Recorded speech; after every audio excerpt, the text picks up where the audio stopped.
Hi folks, you're with Tassus today at your Pushback channel, and thank you for joining this live stream. In this chat, I'd like to talk about what happens to a business or a company or a firm when they purposefully get rid of their capable people and replace them with useless idiots. Let's look at why and how, and I'm going to give you a real life example now of something that I saw happening in real time. So I'll go back a few years. There was this firm that my firm back at the day, or the firm I worked for, was doing business with. So I was sort of dealing with them frequently, if not every day, and they were part taken over by an American firm, and they're an Australian company, part taken over by an American. I think they bought 40 or 50% the American firm, and they, through political means, they went to the federal government at the time, and they pretty much wanted a monopoly on all the products. The products they had, they wanted the government to buy only from them when they needed these products, buy only from them, and so to have an effective monopoly in that sort of niche or that sector of things. So that sector was worth, many tens of millions or hundreds of millions, in fact, of dollars. So it was big ticket stuff given the niche itself. And so they went to the government and got that. Now, at the time, it was a left-wing government that was very much into social engineering, where it was in office at the time. And they said, okay, well, we'll give you this business, but in return, you have to do some serious big-time social engineering. And that's the price that you have to pay for us giving you this business, for guaranteeing you, giving you this monopoly on hundreds of millions of dollars worth of business. This is what you have to do. Now, on top of them getting a guarantee on the business, which gave them, of course, huge guaranteed cash flow, they're also permitted to charge top dollar. So they were able to supply an inferior product that cost more to maintain at a higher price than a much superior product would be. So the taxpayer was being robbed every which way here, certainly in my opinion. And that was the deal. Now the social engineering that they had to do or they decided to do, was to say, okay, well, we don't necessarily increase the amount of people working here by a whole lot. I think they added a few jobs, but on or about it was going to stay the same. So the only thing we can do is get rid of people who are currently quite capable, replace them with people who are not capable. Now, social engineering was you have to replace straight white men with either gay white men or black or brown women or lesbians or whatever. But the straight white guys have to go. They occupy 99% of all the jobs there, or certainly all the better paying and senior jobs, so you have to get rid of them. Now, the reason the white guys were occupying these jobs wasn't because they were white or they were straight or anything like that. It's because they were the ones that were doing the better job, had the most experience, had the most credentials, were the most qualified. That's why they were there. Now, maybe you could say there's one or two outliers. Maybe the chairman of the board had his buddy there or something. There's always going to be one or two of those. But that aside, they were pretty good. I dealt with them, as I say, on a regular basis, and I thought they were pretty good. I certainly didn't have any particular complaints about them. There were a couple of guys there I thought could have been better, but really overall it was up there with what I thought was best practice at the time. But so what did they do? So the first step is, and this is illustrative, so we've got now government pressure saying, we'll give you all this business, but you got to give us social engineering as payment. So the first thing they did was went to America and hired this rabid left-wing gender studies lesbian to head up their HR department. And she started to create a very American-style HR department, lots of bureaucracy and that sort of stuff. But she straight away started to replace the straight white men. So her favourite, of course, was angry women, preferably lesbians. So she did hiring gay men, brown people, not so much black necessarily, but brown people certainly. Brown people became so you went to look at the marketing director was now this leftist homosexual, and a very very frail guy. The guy in charge of product development was brown and really had no expertise in it. The marketing guy didn't.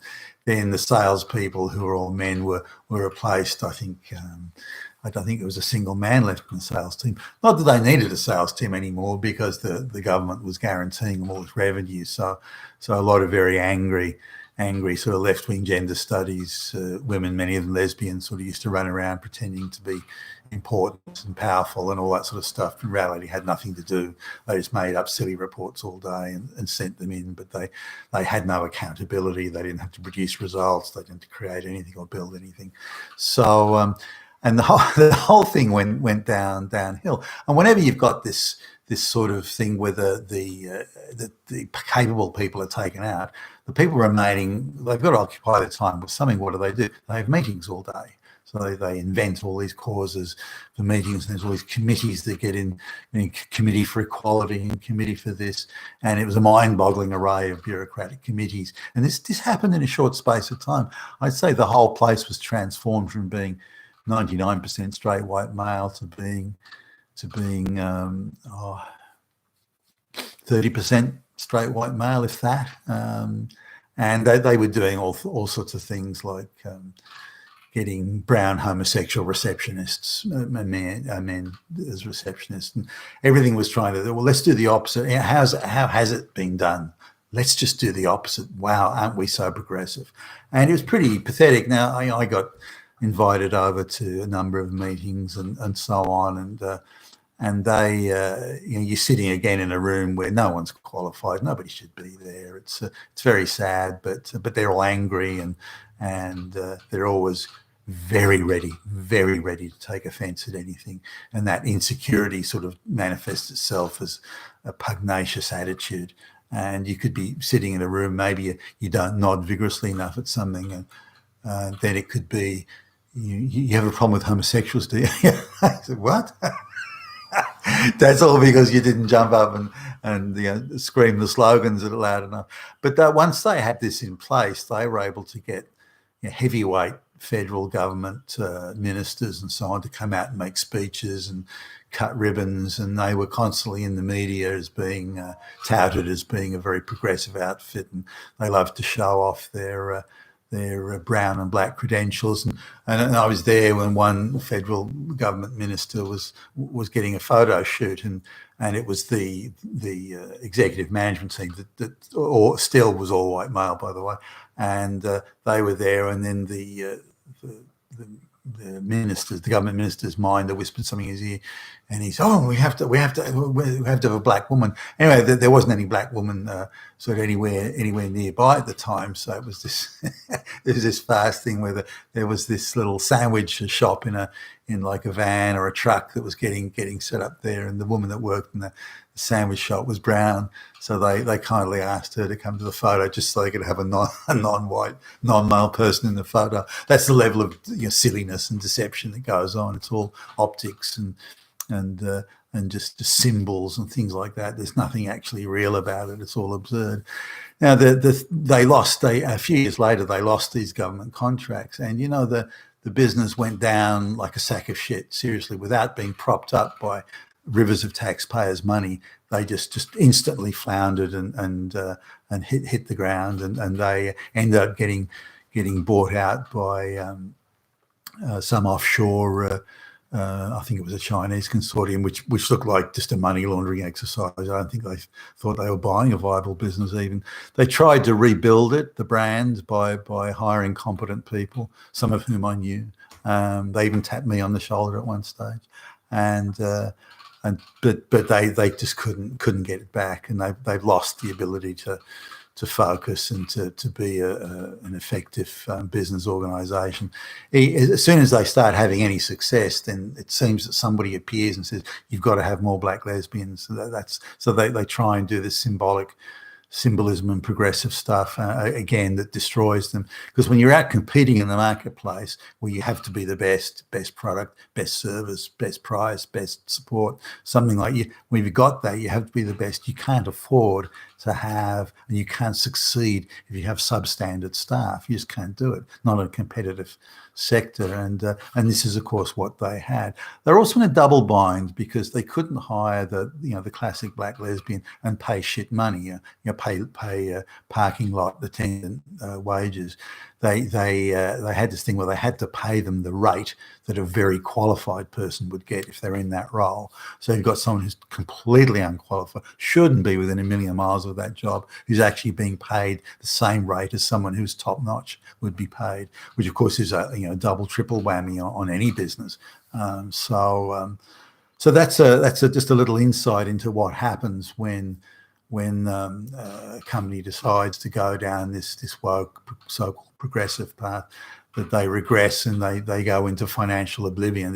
It's the go woke, go broke syndrome, but in this case propped up by taxpayer money. But you see this paradigm actually all over the place. Even today, even from so-called conservative or centre-right governments, they're still doing the same thing today, saying that we'll give you this business, but you've got to hire black lesbians into we want to see lots of black lesbians around.